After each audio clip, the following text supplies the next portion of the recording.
सनावत को मुश्तरका तहजीब का शहर कहा जाता है। सनावत के लिए जब आप मालवा के तारीखी शहर इंदौर से जाएंगे तो 70 किलोमीटर के बाद पीराने पीर की पहाड़ी पर आपको एक खूबसूरत गुंबद दिखाई देगा।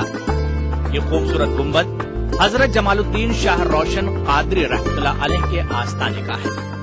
इस पहाड़ी पर पहुंचने के लिए सड़क का भी रास्ता है और जायरीन सीढ़ियों के रास्ते से भी जियारत के लिए जाते हैं। जायरीन 170 सीढ़ियों को चढ़ते हैं। इसके बाद उन्हें आस्ताने आलिया के दीदार नसीब होते हैं। आस्ताने आलिया का जो गुंबद खास है उसकी तामीर कदीम है, जबकि दालान और बाहरी तामीर को 12 साल कब्ल अंजाम दिया गया है। इस आस्ताने को देखने के बाद आपको एक साथ कई आस्तानों की शबाहत का अंदाजा होगा। इसकी वजह यह है कि खुद्दाम दरगाह ने आस्ताने आलिया को जदीद कालिब अता करते वक्त मुल्क के मुख्तलिफ आस्तानों का दौरा किया। इसके बाद इस तामीर को अंजाम दिया। अंदर की तामीर कदीम है। नई तामीरात के बाद गुंबद के एतराफ में 4 मीनारे तामीर किए गए हैं, जो दरगाह की खूबसूरती में 4 चांद लगाते हैं। गुंबद के अंदरूनी हिस्से में आयत करीमा के साथ खूबसूरत बेल बूटे भी बनाए गए हैं, जबकि आस्ताने आलिया को 4 जानिब से खुला रखा गया है। कोई भी मौसम हो, आस्ताने के अंदर रोशनी भरपूर होती है। आस्ताने की तामीर के बारे में अकीदतमंद कुछ इस तरह से बताते हैं।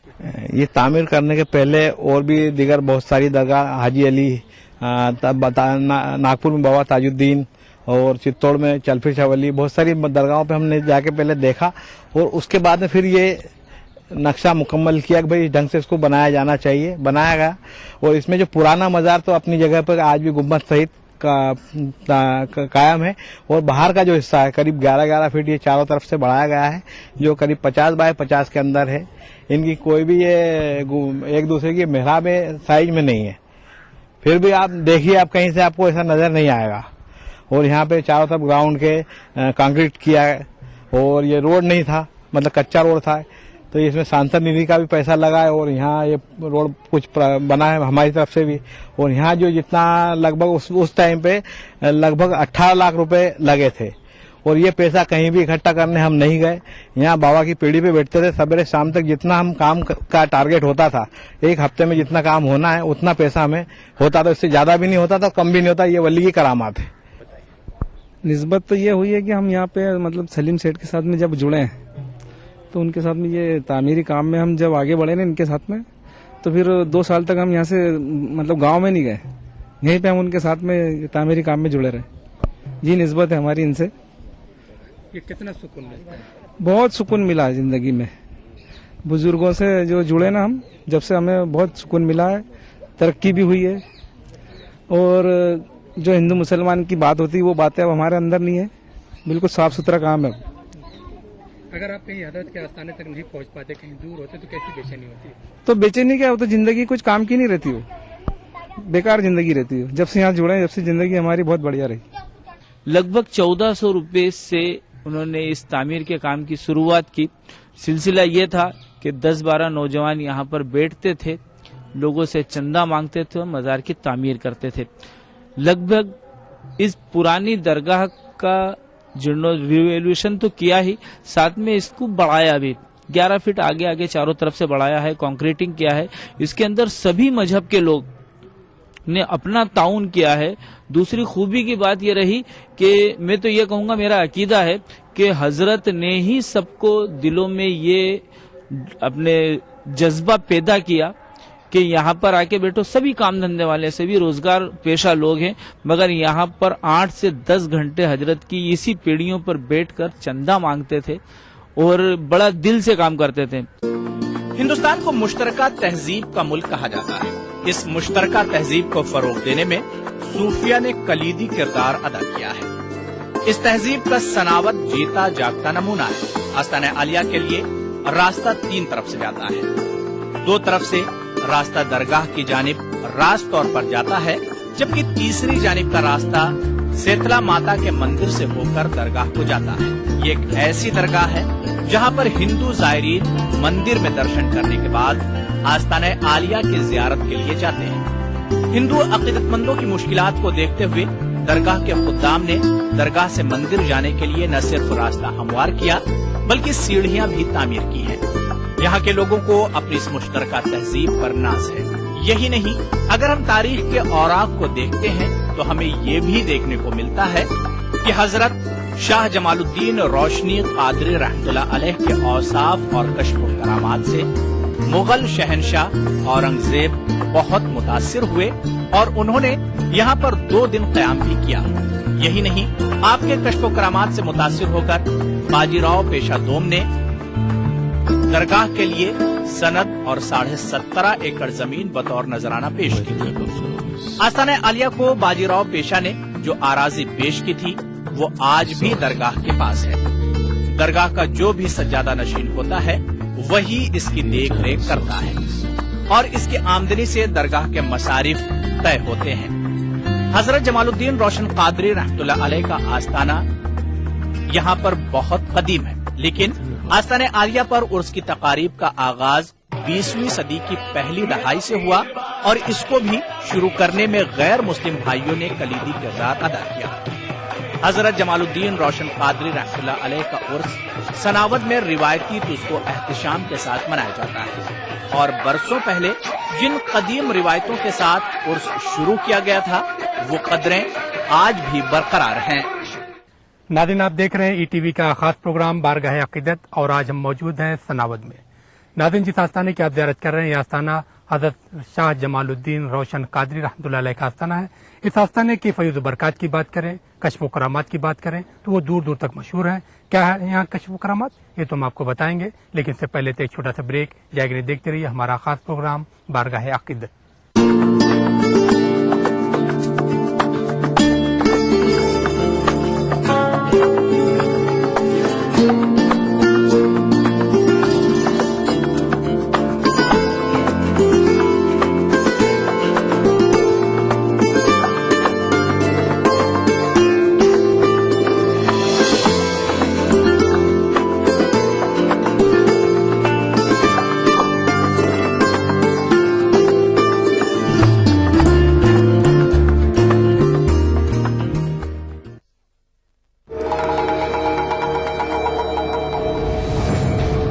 जहां तक भाग सकती है और जहां भी रुकेगी सरहद की तरह मुझे पाएगी।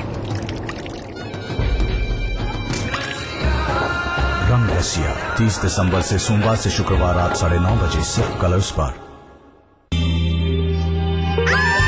चेहरे पर किसी भी प्रकार के दाग धब्बे आपका असली चेहरा छीन सकते हैं। ट्राई मिलाज स्किन क्रीम, इसको सिर्फ रात में इस्तेमाल करने से आपको मिले फेस प्रॉब्लम से आजादी। अब फेस प्रॉब्लम को कहिए बाय बाय।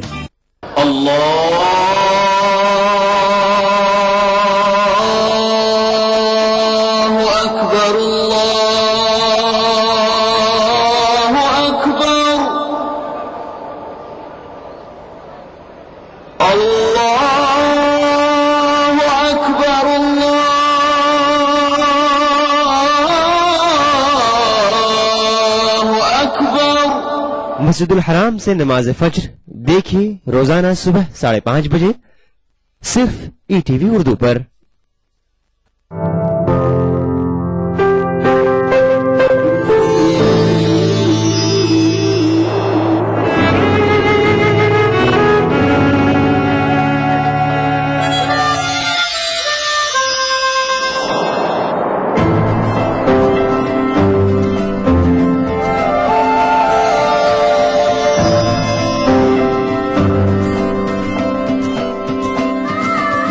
एहसासों से जुड़े नए रिश्ते बिखेरेंगे रंग।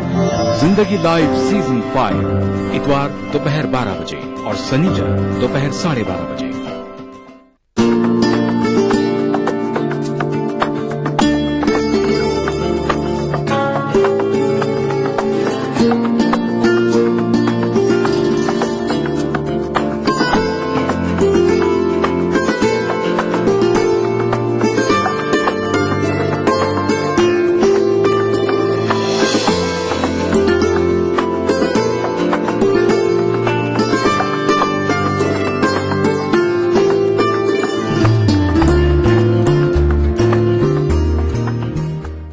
नाज़रीन, ब्रेक के बाद एक बार फिर आप सबका खैर मकदम और आप देख रहे हैं ईटीवी का खास प्रोग्राम बारगाह अक़ीदत। नाज़रीन, जिस आस्थाने की आप ज़ियारत कर रहे हैं, ये आस्थाना हज़रत शाह जमालुद्दीन रोशन क़ादरी रहमतुल्लाह अलैह का आस्थाना है। क्या है यहाँ के कश्फ करामात, आइए डालते हैं एक नजर। पीराने पीर हजरत शाह जमालुद्दीन रोशन क़ादरी रहमतुल्लाह अलैह को कुतुब निमाड़ के लक़ब से भी याद किया जाता है। निमाड़ में खरगोन, बड़वानी, बड़वा, खंडवा की बात करें तो आपकी तालीम किसी से पोशीदा नहीं है। तारीख के औराक में आपको कुतुब सालिकीन, सुल्तानुल आरिफीन, दिलबर पंचतन, जान मौला अली के नाम से भी याद किया गया है। हजरत जमालुद्दीन रोशन क़ादरी रहमतुल्लाह अलैह का आस्थाना रुश्द हिदायत का सरचश्मा कहा जाता है। आपके आस्थाने पर रोजाना करामात का ज़ुहूर होना बताया जाता है। आस्थाने से वाबस्ता हजरात की कोशिश है कि पीराने पीर हजरत जमालुद्दीन रोशन क़ादरी रहमतुल्लाह अलैह की तालीमात को दूर दूर तक पहुँचाया जाए ताकि अवाम उनकी तालीमात की रोशनी में अपनी जिंदगियों को खूबसूरत बना सकें। शाम में कब बंद होती है? शाम में 12 बजे बंद होती है, सुबह से खुल जाती है 6:30 बजे से। सुबह जब खुलती है तो फिर क्या क्या करते हैं आप दिन भर के बाद? शेड्यूल बताएं। सुबह आते से हम सरकार की साफ सफाई है, वो ये मेंटेनेंस है, अच्छी तरह से संभालते हैं।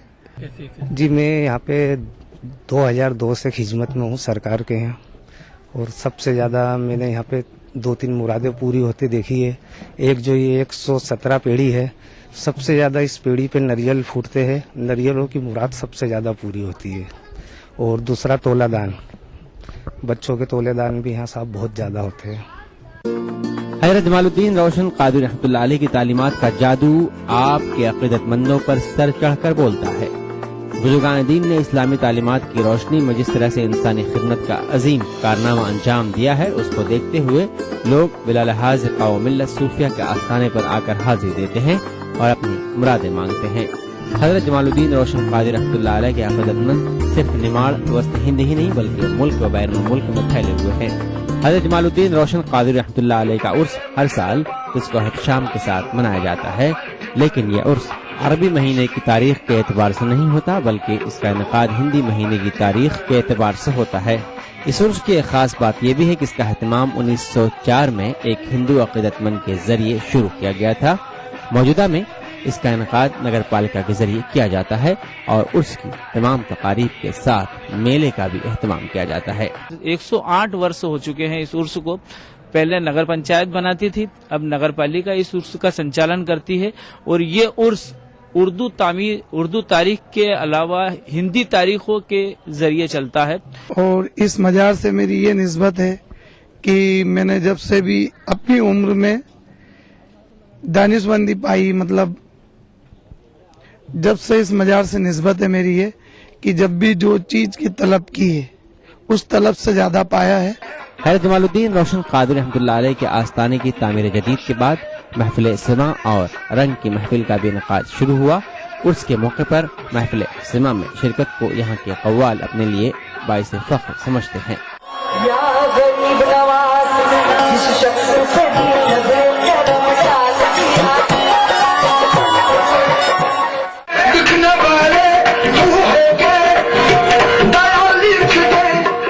हजरत जमालुद्दीन रोशन क़ादरी रहमतुल्लाह अलैह के इरादतमंद में बिला लिहाज क़ौम मिल्लत तमाम कौमों के लोग शामिल हैं। यहाँ की इस मुश्तरका तहजीब के बारे में क्या कहते हैं यहाँ के लोग, आप खुद सुनिए। इस दरगाह पर आकर अपना सर नहीं झुकाता है, घर की दहलीज के अंदर दाखिल नहीं करते, चाहे किसी भी मजहब के लोगों।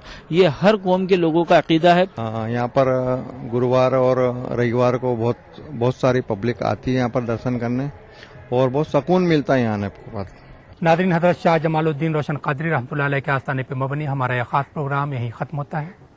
हमारा प्रोग्राम आपको कैसा लगा, आप अपनी राय हमें इस पते पर लिख भेजिए। नाज़रीन, हमें उम्मीद है कि आपने हमारा पता नोट कर लिया होगा। अगले हफ्ते इंशाल्लाह फिर किसी एक खास एपिसोड साथ आपकी खिदमत में हाजिर होंगे। तब तक के लिए टीम के साथ मेहताब आलम को दीजिए इजाजत। खुदा हाफिज।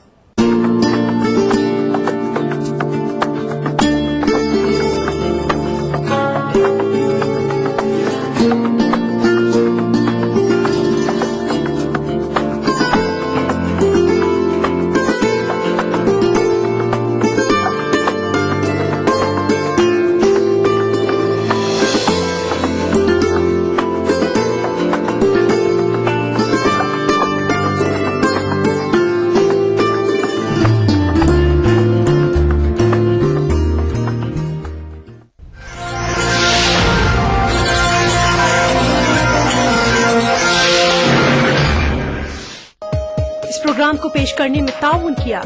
Shri ultra red oxide, Bharat का एकमात्र जंग रोधक सीमेंट। बांगर सीमेंट, सस्ता नहीं सबसे अच्छा।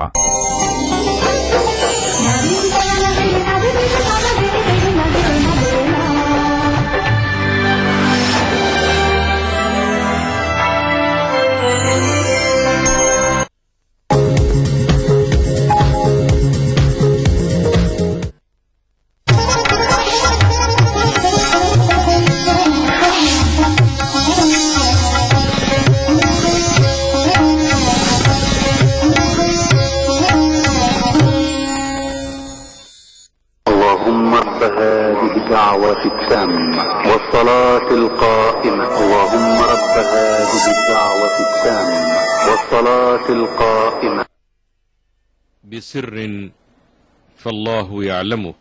إخوة الإيمان، نستمع الآن إلى خطبتي الجمعة التي يلقيها فضيلة الدكتور الشيخ سعود الشريم.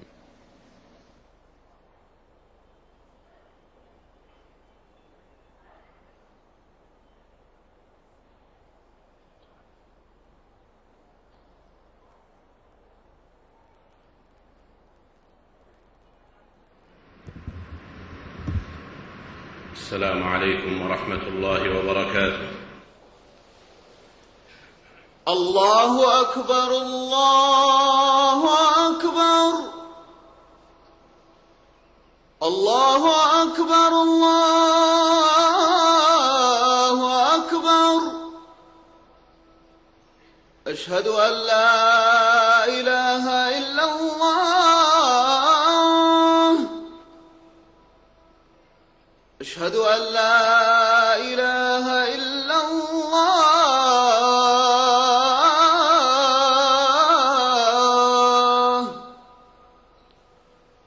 أشهد أن محمدا رسول الله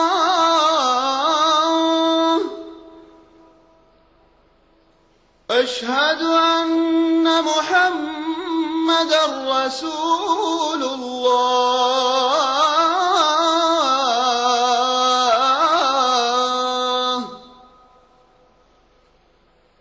حي على الصلاة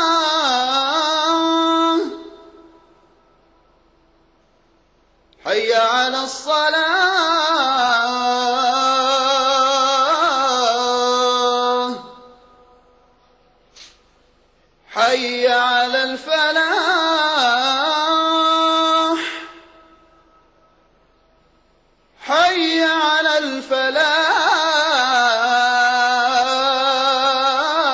الفلاح الله أكبر الله أكبر لا إله إلا الله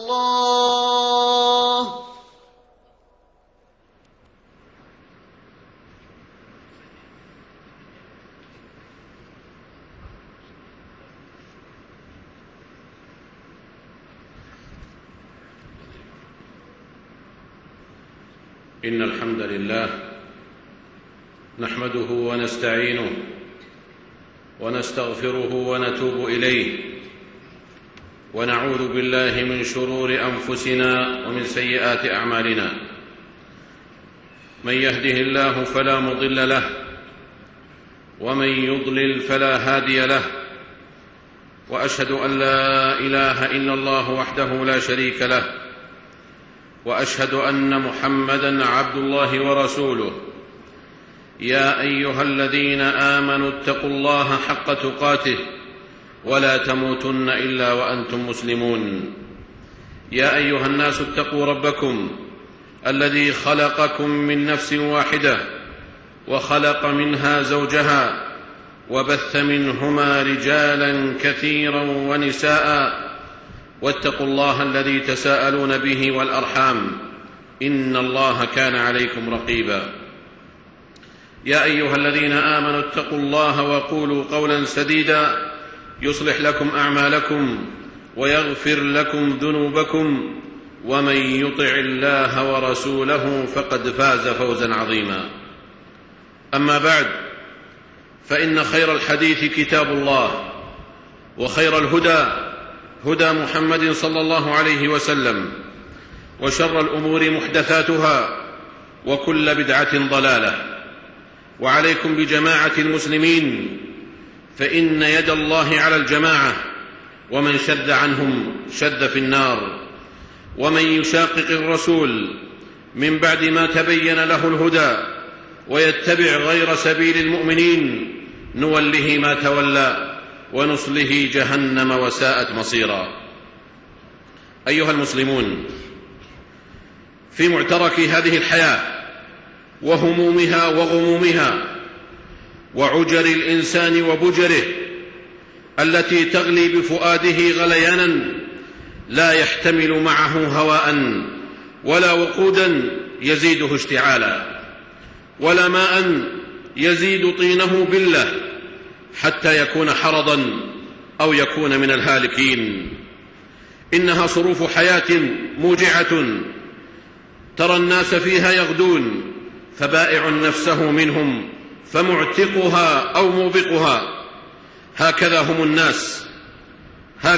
الناس مع الغير والمحن التي تصيبهم أو تحل قريبا من دارهم، إلا من رحم الله وقليل ما هم. إننا لنشاهد بأعيننا ونسمع بآذاننا المصائب إثر المصائب والأحزان إثر الأحزان لإخوان لنا في الدين، أو جيران أو قرابة، أو لنا نحن قبلهم أو بعدهم، عافانا الله وإياكم منها. فنقف أمامها محدقي الأبصار، نخبط في التعامل معها خبط عشواء يغلب علينا بسببها اليأس والقنوط والتشاؤم الذي لا يزيد الكرب إلا ضيقا، ولا الضيق إلا حرجا، كأنما يصعد أحدنا في السماء فلا يزيد الجرح إلا إيلاما. كل ذلكم يعترينا على فترة من الفأل والأمل بالله، إذ كلنا أحوج ما نكون في المضايق والمدلهمات إلى استحضار طيف السعة، وفي الكروب إلى استحضار طيف الفرج. إن أي مجتمع لم تطله نيران الحروب والتدمير من الداخل والخارج لهو في عافية وسلامة، فليرعها وليستجلب أسباب أمنه الفكري والغذائي والصحي والمالي والجنائي على حد سواء، وليبذل قوته وجهده لدفع أسباب الفوضى والتفرق والتشرذم قبل أن لا ينفع حول لنا ولا قوة. فإن الوقاية خير من العلاج، والدفع أولى من الرفع، وإذا لم يغبر حائط في وقوعه فليس له بعد الوقوع غبار. إن أحسن أدوية المحن والملمات وأنفعها في الحال والمآل هو حسن الظن بالله من خلال تواجد الفأل الحسن في داخلة المرء، إذ بالفأل يحسن ظنك بربك وتقتدي بهدي نبيك صلى الله عليه وسلم، لأنه صلى الله عليه وسلم كان يعجبه الفأل الحسن ويكره الطيرة وهي التشاؤم، لأنها سوء ظن بالله تعالى بغير سبب محقق. فإن الله جل وعلا يجري للعباد بالمصائب الأجور ويرفع الدرجات ويكفر السيئات، ثم يتبعها الفرج وحسن العواقب. فكم من المحن في طياتها منح، وكم من العسر أتبعه اليسر. إن مع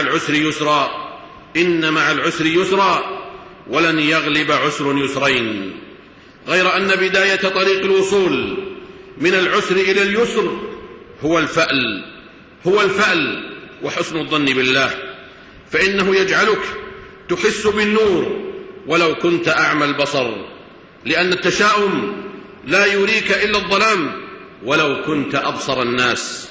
ولذا فإن من سبر حياة المصطفى صلى الله عليه وسلم وجدها مليئة بالفأل والتفاؤل حتى في لقائه مع عدوه اللدود. فإنه صلى الله عليه وسلم لما كان في صلح الحديبية وأقبل عليهم رجل من قريش هو سهيل بن عمرو، قال رسول الله صلى الله عليه وسلم: لقد سهل أمركم. ولقد كان من حبه صلى الله عليه وسلم للتفاؤل لما فيه من حسن الظن بالله والصلة بين العبد وبين ربه بهذا الظن، أن راعى حسن تسمية المرء واختيار ما يبعث على التفاؤل منها على ما يبعث على التشاؤم. فقد قدم على النبي صلى الله عليه وسلم جد سعيد بن المسيب واسمه حزن، فقال صلى الله عليه وسلم: ما اسمك؟ قال: اسمي حزن.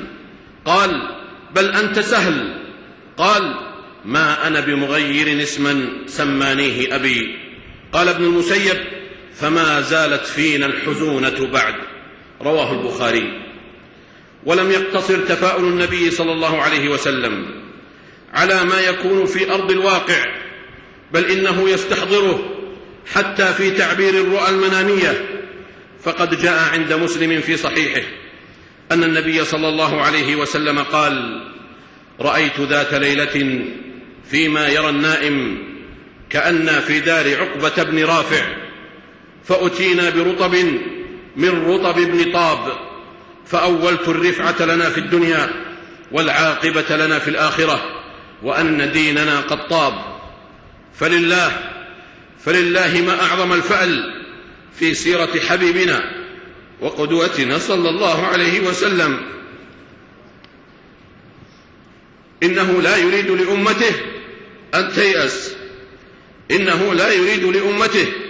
أن تيأس أو أن تتشاءم، لأنه لم يبعث إلا رحمة للعالمين يقربهم إلى الله ويحيي روح التفاؤل وحسن الظن به حتى في حال الدعاء بين العبد وبين ربه.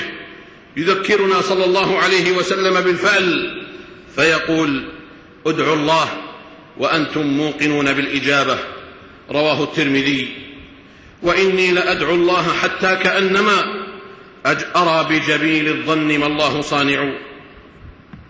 ويربي أمته صلوات الله وسلامه عليه حتى وإن اشتدت بهم المضايق وأنت آنتهم وحنت حانتهم وانصاحت جبالهم واغبرت أرضهم، فإن الفرج في الفأل والسعة في الأمل بالله. فقد كان صلى الله عليه وسلم إذا استسقى بأصحابه قلب رداءه تفاؤلا في أن يغير الله حالهم من الشدة إلى الرخاء ومن الجدب إلى الغيث والإنبات. فإذا كان هذا في انحباس المطر عنهم، فكيف بانحباس النصر والتمكين وتغيب عزتهم وكرامتهم بعد أن سلبت منهم. ذكر شيخ الإسلام ابن تيمية رحمه الله أن عليا رضي الله تعالى عنه عندما أراد المسير لقتال الخوارج عرض له منجم فقال له: يا أمير المؤمنين، لا تسافر، فإن القمر في العقرب، فإنك إن سافرت والقمر في العقرب أي في برج العقرب هزم أصحابك. فقال علي رضي الله تعالى عنه: بل نسافر ثقة بالله وتوكلا على الله وتكذيبا لك. فسافر فبورك له في ذلك السفر حتى قتل عامة الخوارج، وكان ذلك من أعظم ما سر به رضي الله تعالى عنه. إنه الفأل والأمل بالله الذي تعلمه من حبيبه وقدوته صلوات الله وسلامه عليه. إنك أيها المرء